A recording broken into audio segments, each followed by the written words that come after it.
Welcome to Books and Things with Tom. For the last 7 weeks, and this is our 8th week actually, we've been talking about heroin addiction. And tonight we're going to do a wrap-up for you and remind you of who to contact, when to contact them, and some contact information. So get your pen and pencil ready because you're going to need it. If you see someone who needs help, please help them stay alive. Contact one of these groups.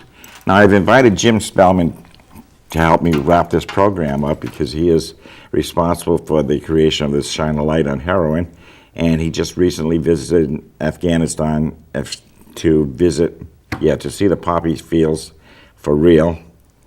And together we will review each program as we put it up there. And since we have so many, we can only allow about 3 or 4 minutes to each one. Jim. Tom, a pleasure. Thank you for coming.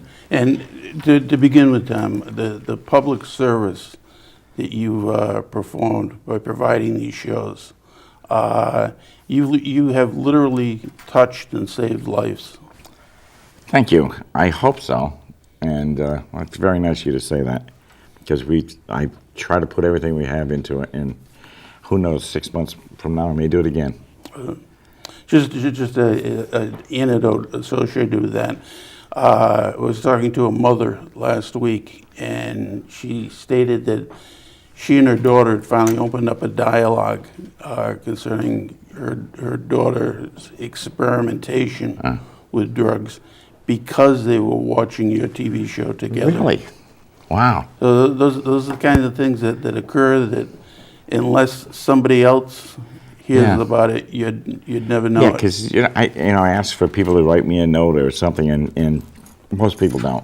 And but it's nice to hear that somebody's getting some out of it.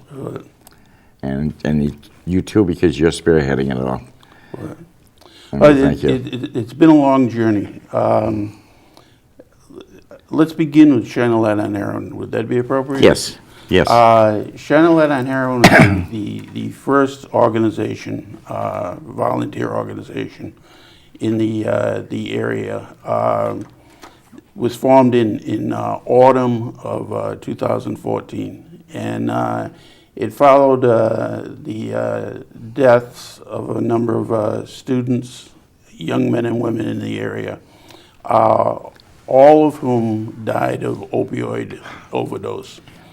And it was very, very quiet and silent at that time when an individual passed away. And we've come so far in those 3 years. I know you've seen this, Tom. It's a obituary that has gone viral. I saw it on your Facebook page, and it's very sad.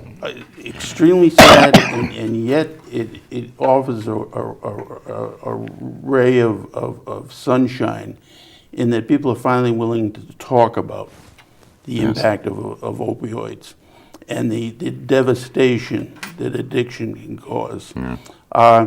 If I could, Tom, may I read this? Yes, please. I think they should know. It's an amazing piece. Young lady down in Lancaster, Pennsylvania, passed away at the age of 32. 32 years old, Tom, and she had been an addict for 17 years. Started probably her sophomore year in high school, and her parents really performed a profile and courage in putting her obituary together. Obituary reads very, very simply: Stephanie M. Ivenko, 32, Lancaster, Pennsylvania, passed away on Saturday, February 25th at Lehigh Medical Center, following 17-year struggle with addiction.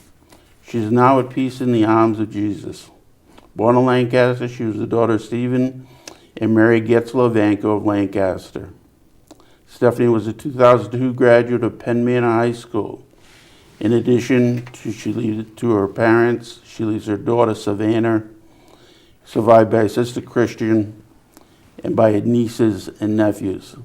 But most amazingly, Tom, and I know you were as impressed by this as I was, the parents put a passage that she had written herself within the obituary. She wrote it in 2013. To my family and friends, I'm sorry that I'm such a mess. I deserve all the evil words spoken to me, and all the time I've been disappointed. I don't know what to even say. I hope that I'll change and once again be okay.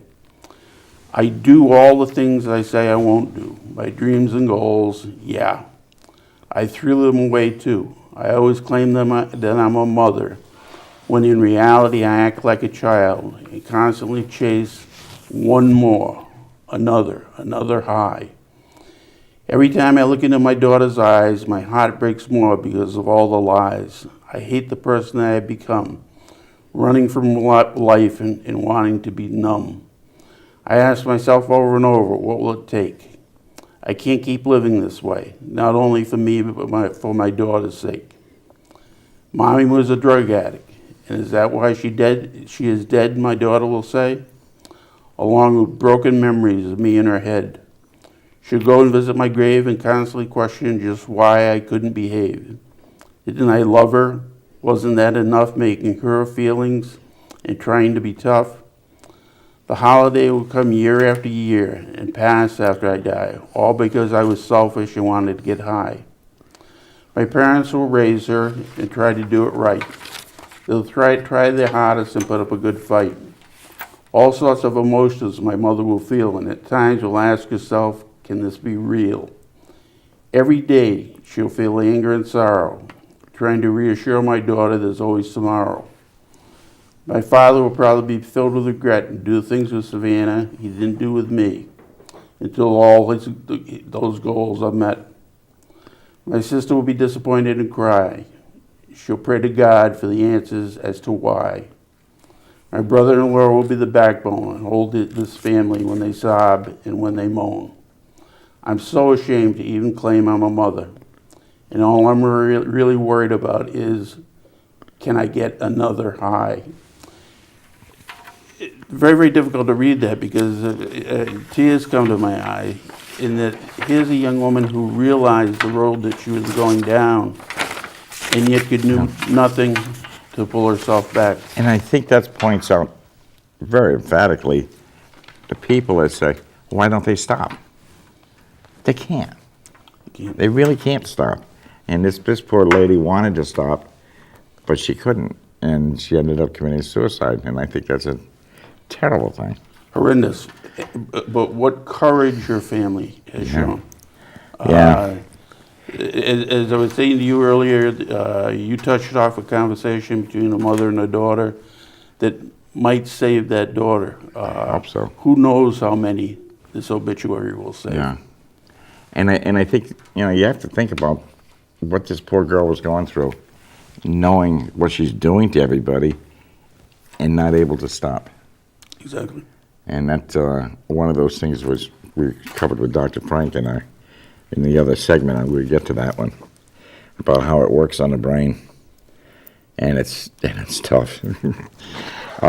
So to get back to Chenalet on Heroin, Yes. Chenalet on Heroin held its first public function rally on the bridge, an awareness rally down on the bridge between Stonington and Wesley, January 17th, 2015.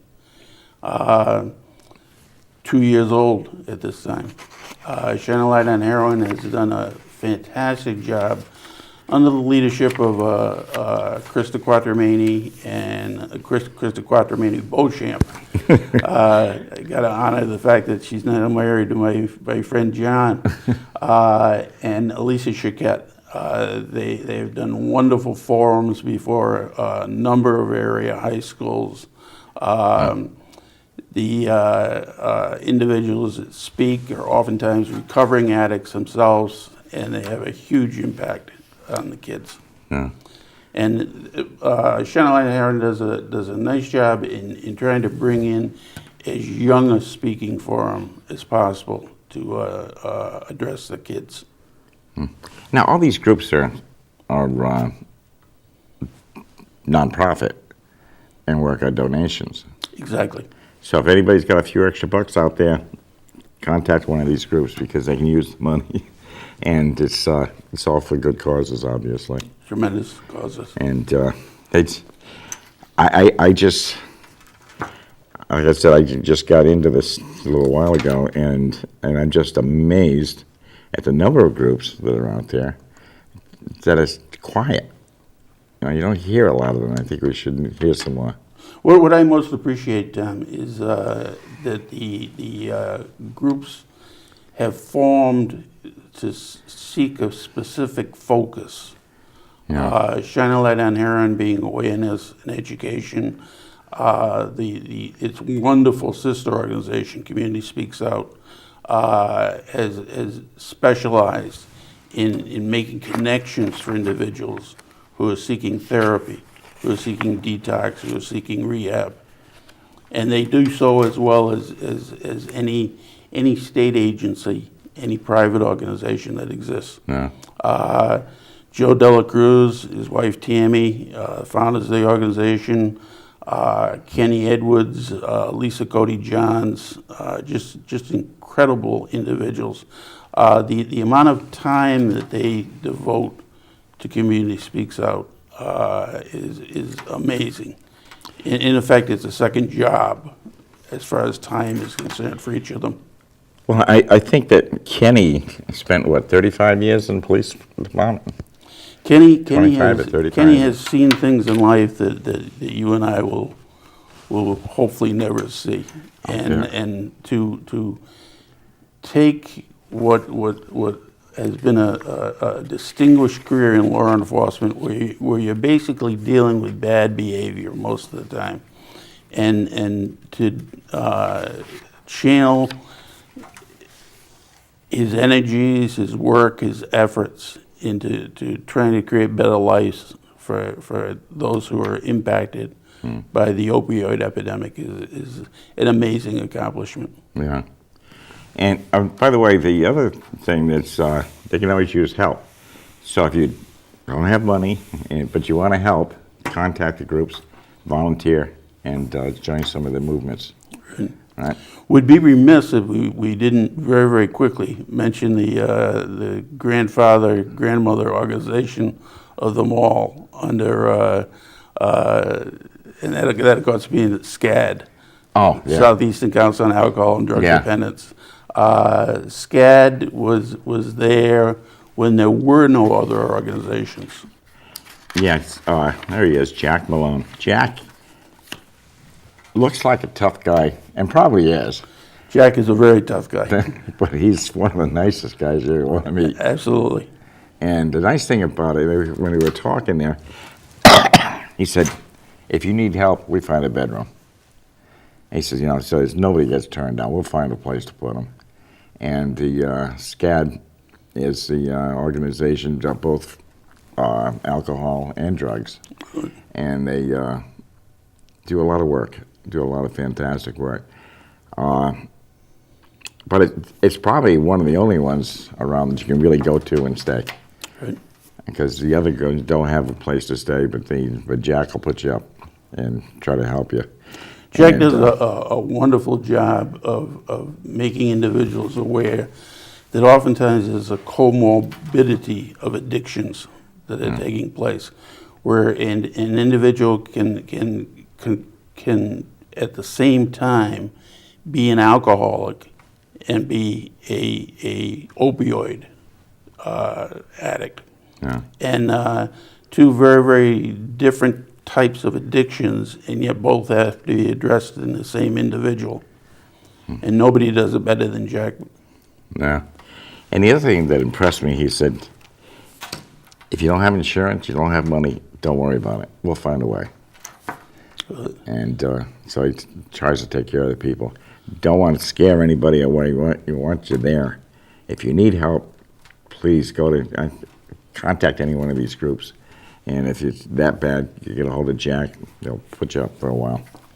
I've known addicts who were seeking recovery whose biggest fear was, how can I obtain it? I don't have any insurance. I don't have a job. Yeah. Nobody in the family has any funds available. And thank God they were able to find Jack. And Jack, as you stated, Tom, puts people at ease Yeah. He takes away that anxiety so that they can focus on their recovery. And that's what you need. You have to get your mind clear and understand what you're doing. Totally. So but Jack has got quite a program up there, and I've known a couple of alcoholics that spent some time up there, and they straighten out for the most part. And you hope that they go on the right path after that. You hope. Timmy Dela Cruz has stated on a number of occasions that it doesn't matter how many times an individual goes into detox and goes into recovery. That matters not. It's that they keep making the effort to do so. Yeah. Because if they don't, they're forever going to be an addict. Yeah. If they continue to seek to betterment, It's going to click. Smokers are the same thing. They quit 10, 15 times before they quit. And you just have to get to that point and say, okay, this is it. But getting off heroin is, I'm sure, a lot worse than quitting smoking. Well, I don't know. I haven't quit smoking, so. But I know, for alcoholics and it's a tough thing. And to know that the next one may be your last, because you're going to bury you. And I guess the ceiling is leaking. And and that's the scary thing, because you just don't know. No. Stonington Prevention Council. Now that's operated out of the. There's an agency of the town of Stonington. Yeah. And they're situated over on Route 1. Those who live in Stonington can avail themselves of their services. Yeah. They're situated kitty corner from the high school and the police station. Used to be the police station. Yes, it was. We're aging ourselves down. I know. I remember when the high school was new, not rebuilt. And that's a town agency that has a wonderful reputation for being friendly, kind, compassionate. You walk in there and you see people in duress, and you watch that staff work with individuals, and it's far more than just a job to them. It's a calling. Yes. Yeah, I know when they were sitting here, it's just nicest ladies, Leanne and Kristen. And they work hard at this stuff. And I told them I'm available anytime they need somebody. I can talk. I like to talk. But that's at the Stonington Human Services. Like I said, drop in and talk to these people. It doesn't hurt to talk. You might find out something that you really need to know. No, and in every organization that we'll be speaking of and have spoken of already is a really 24/7, 365 oriented. Don't ever anyone out there who is in need of help think that it's only available 9 to 5. Contact any of these organizations, and they'll accommodate your need as far as meeting with you. Yeah. And it's again, it's if you just think somebody is on heroin, talk to somebody who probably can tell, and probably give you some good information. And because you think, well, like Jack, I said, well, geez, how do you know that they're doing heroin? Jack says, look around the house, see what's missing, because they're probably stealing it and selling it and buying heroin. And I thought, well, that's a good indication. But it's just if you think it, talk to somebody.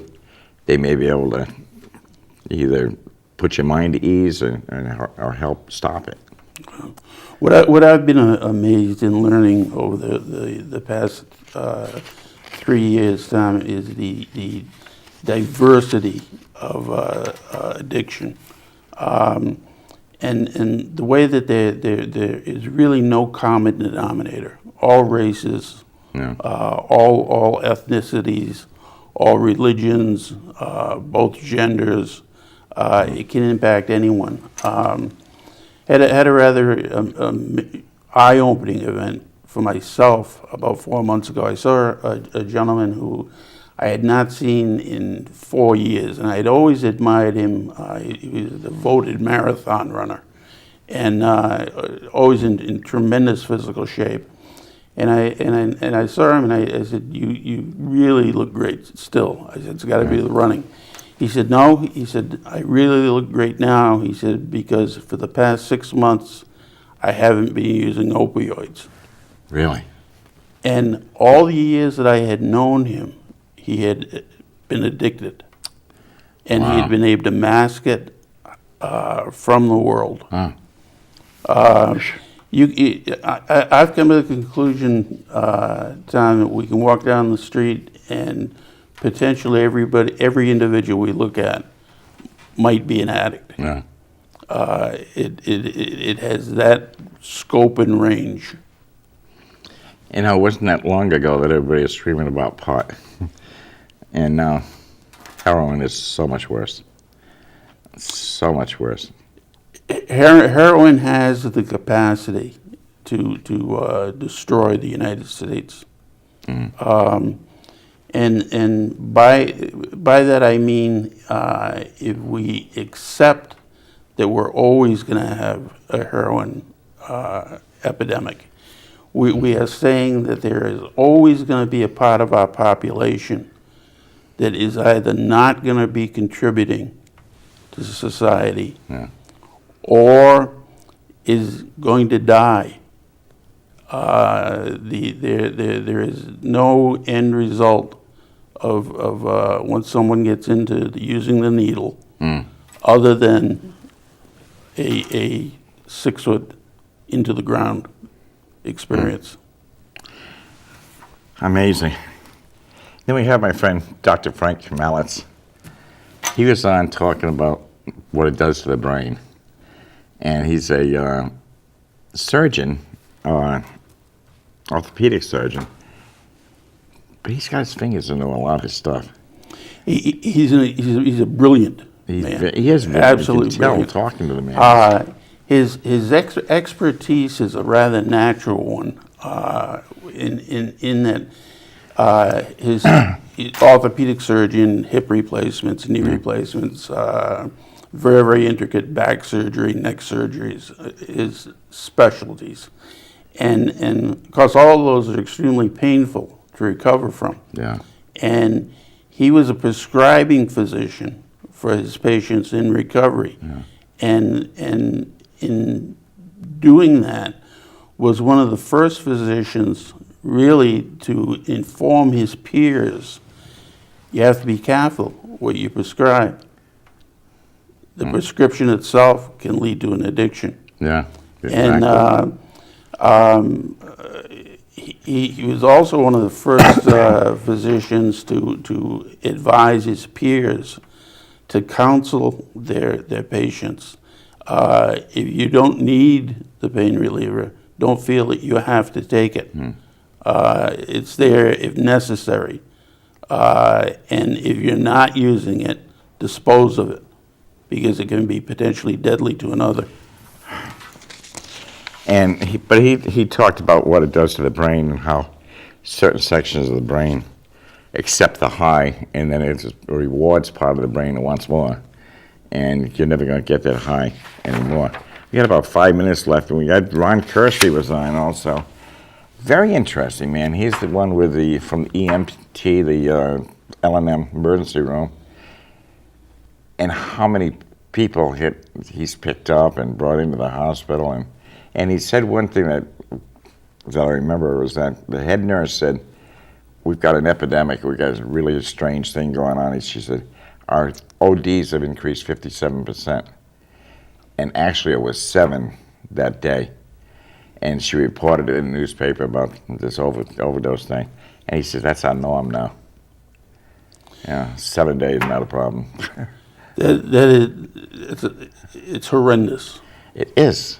It is. Absolutely horrendous. When what was at the time something that shocks people becomes the average, becomes the norm. Yeah, That's horrifying. that is terrible. I don't, The first responders, Tom, are amazing individuals. they see an awful lot that you don't ever The want to see. police officers, the fire personnel, the EMTs, the Kenny Richards Jr., the chief of the Old Mystic Fire Department, Yeah. does a wondrous job in describing how horrific it is for the first responder. He's very, very careful with these younger fire persons that when they're first exposed to somebody who is overdosed, that they themselves take care of themselves because it is so draining. It takes so much out of them. Yeah, you got to be very careful. I had a fireman on here that had seen a couple of horrendous deaths. And when he got outside of the building, the guy said, "Do you recognize so-and-so?" And it was his best friend had gotten shot in the head, and he didn't even know. He walked right by him and came back out.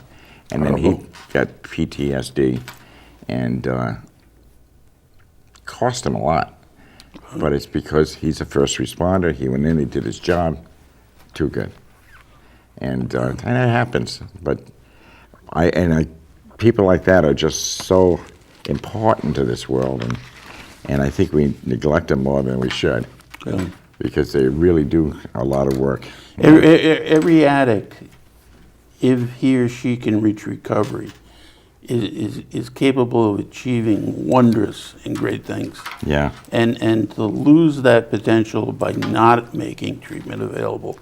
I was very, very saddened yesterday. A friend informed me that down in Florida, a Florida state legislature offered a bill limiting the number of times that an individual could avail themselves of emergency overdose treatment. Oh, yeah. Basically a 3 strikes and you're out law. Well, we got about 2 minutes left. I'd like to remind everybody, Park Deck VFW is having a fish and chips on every Friday night until Easter. For previously aired shows, please tune into sec-tv.org. Click on the YouTube button, and you can search the site for the books and things with Tom.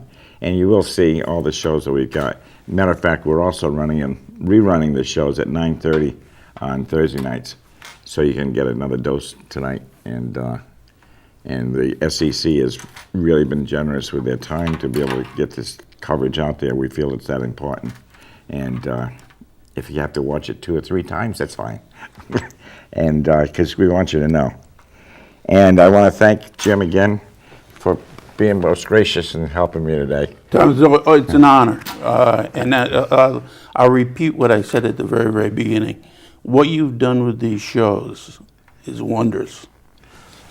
I thank you. It'll have a ripple effect, Tom, that will continue for years. Good. We strive to try to help people and understand. And the studio has been great with me because we put this on every week. This is the 8th week. And it's nice to think that we're getting some information out there to help people. And that's what you want to do.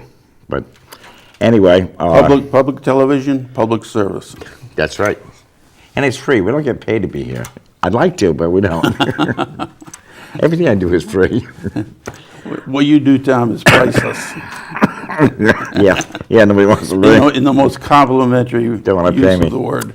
You should be reading, cuddle up with a good book on these cold nights. The spring is coming next week. See you next time. Thank you. Thank you.